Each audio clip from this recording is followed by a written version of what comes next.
Shalom Ibu Bapak Saudara semuanya, dengan senang hati saya menyapa Anda dalam program Bible Everyday. Hari ini kita sudah tiba di 2 Samuel pasal yang kelima.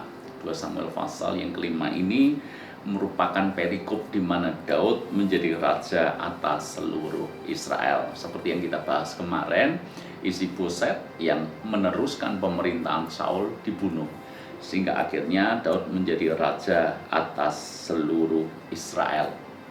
Lalu kemudian kita melihat tentang bagaimana Daud merebut Yerusalem dari tangan orang-orang Yebus atau penduduk negeri Kanaan, kemudian istana dan rumah tangga Daud. Lalu kemudian ada perikop yang menarik yang saya ingin ajak Anda belajar sama-sama, yaitu tentang bagaimana Daud memukul kalah orang Filistin. Ibu bapak saudara semuanya, ketika Daud berperang dengan orang-orang Filistin, maka ada hal menarik yang kita bisa pelajari dari Daud dan bagaimana Daud mengalami kemenangan itu. Hal yang pertama yang kita bisa pelajari dari Daud adalah setiap kali dia hendak mengambil keputusan, dia bertanya kepada Tuhan. Ayat yang ke-19, bertanyalah Daud kepada Tuhan, apakah aku harus maju melawan orang Filistin itu? Akan kau serahkankah mereka ke dalam tanganku? Jadi sebelum Daud berperang, dia selalu tanya kepada Tuhan, aku harus maju atau tidak? Apakah musuh ini akan diserahkan ke tanganku atau tidak?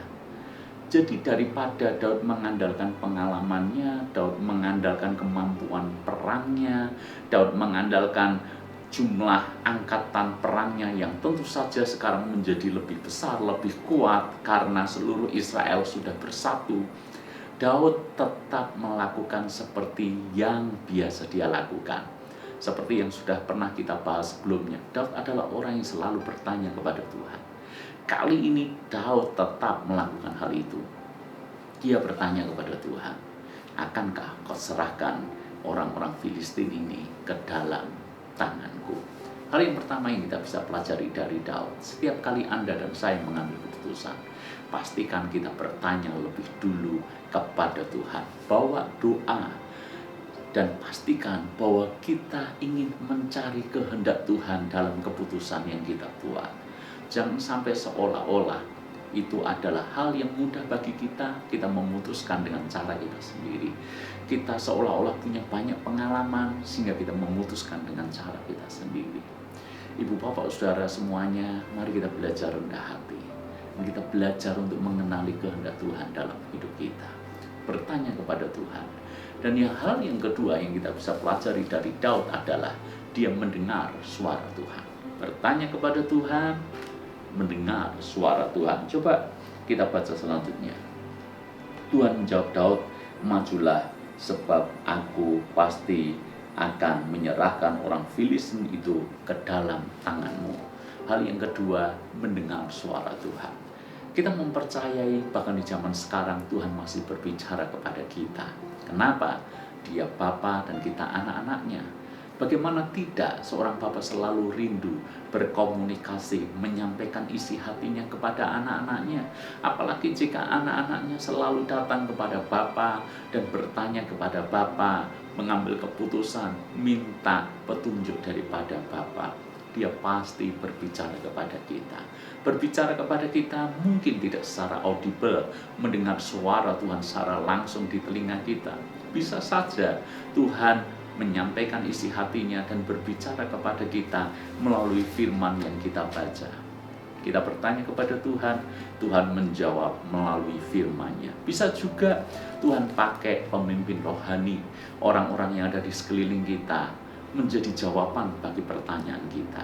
Bisa juga Tuhan menjawab kita dengan keadaan, dengan peristiwa yang terjadi di sekeliling kita.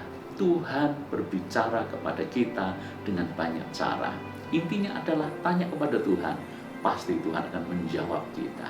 Lalu kemudian kita belajar dari Daud yang ketiga adalah dia taat. Setelah dia mendengar suara Tuhan, dia taat. Dia melakukan persis seperti yang Tuhan perintahkan.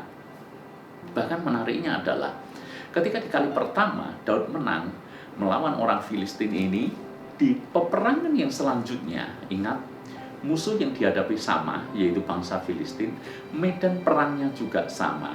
Tetapi Daud tidak mengandalkan pengalamannya dulu. Dengan kata lain, Daud tidak berkata kepada dirinya, dulu aku menang dengan cara ini, tentu saja kalau aku pakai cara yang sama, aku akan menang. Alih-alih melakukan hal itu, Daud kembali bertanya kepada Tuhan, kembali mendengar suara Tuhan, dan kembali taat dengan apa yang Tuhan katakan kepada dia. Itulah kunci kemenangan Daud, keberhasilan Daud. Hal yang sama juga akan terjadi dalam hidup kita. Kalau kita ingin mengambil keputusan yang benar, mengambil keputusan yang tepat, maka pastikan bertanya kepada Tuhan.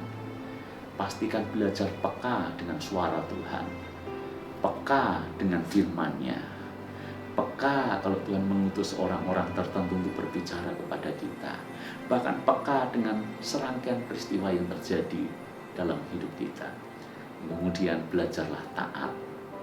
Tidak ada artinya kita tanya mendengar, tapi begitu Tuhan berbicara, Tuhan menyampaikan pesannya, dan sesuatu yang kita tidak suka, lalu kemudian kita menolak untuk taat, tidak ada gunanya. Karena itu 3 hal ini harus terjadi secara bersama-sama. Jadi satu hal, kesatuan. Tanya, dengar, taat. Lakukanlah bagian kita. Saya percaya bahwa Tuhan akan melakukan bagiannya. Dia pasti akan memberkati keputusan-keputusan yang kita cari karena kita rindukan kehendaknya dinyatakan dalam hidup kita. Tuhan berkati.